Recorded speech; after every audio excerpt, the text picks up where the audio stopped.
ಯಾವುದೇ ಬ್ರಿಟಿಷ್ ನ್ಯಾಯಾಲಯವು ನನ್ನನ್ನು ಬಂಧಿಸಲು, ಜೈಲಿಗೆ ಹಾಕಲು ಅಥವಾ ಮರಣದಂಡನೆ ವಿಧಿಸಲು ಅಧಿಕಾರ ಹೊಂದಿಲ್ಲ. ಜುಲೈ 1909 ಲಂಡನ್ನ ಒಂದು ನ್ಯಾಯಾಲಯದ ಕೊಠಡಿ. ಬ್ರಿಟಿಷ್ ಸಾಮ್ರಾಜ್ಯದ ಪ್ರಮುಖ ನ್ಯಾಯಾಧೀಶರು ಮತ್ತು ಅಧಿಕಾರಿಗಳು ಪೀಠದ ಮುಂದೆ ಕುಳಿತಿದ್ದರು. ಕೇವಲ 25 ವರ್ಷದ ಭಾರತೀಯ ಯುವಕ ಮದನ್ ಲಾಲ್ ಧಿಂಗ್ರಾ ಅವರು ಕಟಕಟೆಯಲ್ಲಿ ನಿಂತಿದ್ದರು. ಬ್ರಿಟಿಷ್ ಅಧಿಕಾರಿ ಸರ್ ವಿಲಿಯಂ ಹಟ್ಕರ್ ಜನ್ವಾಯ್ಲಿಯ ಹತ್ಯೆಗಾಗಿ ಅವರು ವಿಚಾರಣೆಯನ್ನು ಎದುರಿಸುತ್ತಿದ್ದರು. ಧಿಂಗ್ರಾ ತಮ್ಮ ಕಾರ್ಯಗಳಿಗೆ ವಿಷಾದಿಸುತ್ತಾರೆ, ಕ್ಷಮೆ ಯಾಚಿಸುತ್ತಾರೆ ಮತ್ತು ಶಿಕ್ಷೆಯನ್ನು ತಪ್ಪಿಸಲು ಪ್ರಯತ್ನಿಸುತ್ತಾರೆ ಎಂದು ಬ್ರಿಟಿಷರು ಊಹಿಸಿದ್ದರು. ಆದರೆ ಅಲ್ಲಿ ನಡೆದದ್ದು ಇಡೀ ಬ್ರಿಟಿಷ್ ಸಾಮ್ರಾಜ್ಯವನ್ನೇ ಬೆಚ್ಚಿ ಬೀಳಿಸಿತು. ನ್ಯಾಯಾಧೀಶರು ತಮ್ಮ ವಿರುದ್ಧದ ಉದ್ದೇಶಪೂರ್ವಕ ಕೊಲೆ ಆರೋಪವನ್ನು ಓದುತ್ತಿದ್ದಂತೆಯೇ ಧಿಂಗ್ರಾ ತಕ್ಷಣವೇ ಈ ಪದವು ನನಗೆ ಅನ್ವಯಿಸುವುದಿಲ್ಲ, ನಾನು ಯಾವುದೇ ಅಪರಾಧ ಮಾಡಿಲ್ಲ, ಬದಲಾಗಿ ನಾನು ದೇಶಭಕ್ತಿ ಮತ್ತು ನ್ಯಾಯದ ಕಾರ್ಯವನ್ನು ಮಾಡಿದ್ದೇನೆ ಎಂದು ಉತ್ತರಿಸಿದರು. ವಾಸ್ತವವಾಗಿ ಅವರು ಲಂಡನ್ನ ಇಂಪೀರಿಯಲ್ ಇನ್ಸ್ಟಿಟ್ಯೂಟ್ನಲ್ಲಿ ನಡೆದ ಕಾರ್ಯಕ್ರಮದಲ್ಲಿ ಸರ್ ವಿಲಿಯಂ ಹಟ್ಕರ್ ಜನ್ವಾಲಿಯನ್ನು ಗುಂಡಿಕ್ಕಿ ಹತ್ಯೆ ಮಾಡಿದ್ದರು. ಅವರ ಬಂಧನದ ನಂತರ ಅವರು ಬ್ರಿಟಿಷ್ ಕಾನೂನನ್ನು ಸ್ವೀಕರಿಸಲು ನಿರಾಕರಿಸಿದರು. ಅವರಿಗೆ ಇದು ಹತ್ಯೆಯಲ್ಲ, ಬದಲಾಗಿ ಭಾರತದ ಅಧೀನತೆಯ ವಿರುದ್ಧದ ರಾಜಕೀಯ ಪ್ರತಿರೋಧದ ಕ್ರಿಯೆಯಾಗಿತ್ತು.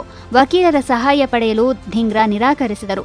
ಭಾರತವನ್ನು ಗುಲಾಮರನ್ನಾಗಿ ಮಾಡಿದ್ದ ಶಕ್ತಿಯ ನ್ಯಾಯಾಲಯಗಳಲ್ಲಿ ನ್ಯಾಯವಿಲ್ಲ ಎಂದು ಅವರು ನಂಬಿದ್ದರು. ಆದ್ದರಿಂದ ಅವರು ಸಾಕ್ಷಿಗಳನ್ನು ಪ್ರಶ್ನಿಸಲಿಲ್ಲ, ಪ್ರಾಸಿಕ್ಯೂಷನ್ನ ವಾದಗಳನ್ನು ಪ್ರಶ್ನಿಸಲಿಲ್ಲ ಅಥವಾ ಶಿಕ್ಷೆಯನ್ನು ತಪ್ಪಿಸಲು ಯಾವುದೇ ಪ್ರಯತ್ನ ಮಾಡಲಿಲ್ಲ. ನ್ಯಾಯಾಲಯವು ಅವರಿಗೆ ಅಂತಿಮ ಹೇಳಿಕೆ ನೀಡಲು ಅವಕಾಶ ನೀಡಿದಾಗ ಬ್ರಿಟಿಷ್ ನ್ಯಾಯಾಲಯಕ್ಕೆ ತಮ್ಮನ್ನು ಬಂಧಿಸುವ ಯಾವುದೇ ಹಕ್ಕಿಲ್ಲ ಎಂದು ಅವರು ಹೇಳಿದರು. ಜರ್ಮನ್ ಆಕ್ರಮಣವನ್ನು ವಿರೋಧಿಸುವ ಇಂಗ್ಲಿಷ್ ವ್ಯಕ್ತಿಯನ್ನು ದೇಶಭಕ್ತ ಎಂದು ಕರೆಯುವುದಾದರೆ, ಬ್ರಿಟಿಷ್ ಆಳ್ವಿಕೆಯನ್ನು ವಿರೋಧಿಸುವ ಭಾರತೀಯನನ್ನು ಸಹ ದೇಶಭಕ್ತ ಎಂದು ಕರೆಯಬೇಕು ಎಂದು ಅವರು ವಾದಿಸಿದರು.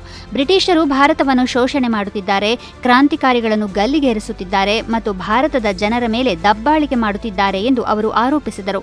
ಬ್ರಿಟಿಷ್ ಆಳ್ವಿಕೆಯು ಲಕ್ಷಾಂತರ ಸಾವುಗಳಿಗೆ ಕಾರಣವಾಗಿದೆ ಮತ್ತು ಭಾರತದ ಸಂಪತ್ತನ್ನು ಬರಿದು ಮಾಡಿದೆ ಎಂದು ಅವರು ಹೇಳಿದರು. ಈ ಹೇಳಿಕೆಗಳ ನಂತರ ಬ್ರಿಟಿಷ್ ಸರ್ಕಾರವು ಅವರ ವಿಚಾರಣೆಗೆ ಸಂಬಂಧಿಸಿದ ವರದಿಗಳ ಪ್ರಕಟಣೆಯನ್ನು ನಿಷೇಧಿಸಿತು. ಕೊನೆಗೆ ನ್ಯಾಯಾಲಯವು ಧಿಂಗ್ರಾ ಅವರನ್ನು ತಪ್ಪಿತಸ್ಥರೆಂದು ಘೋಷಿಸಿತು. ಮರಣದಂಡನೆ ವಿಧಿಸುವ ಮೊದಲು ಅವರಿಗೆ ಮಾತನಾಡಲು ಒಂದು ಕೊನೆಯ ಅವಕಾಶ ನೀಡಲಾಯಿತು.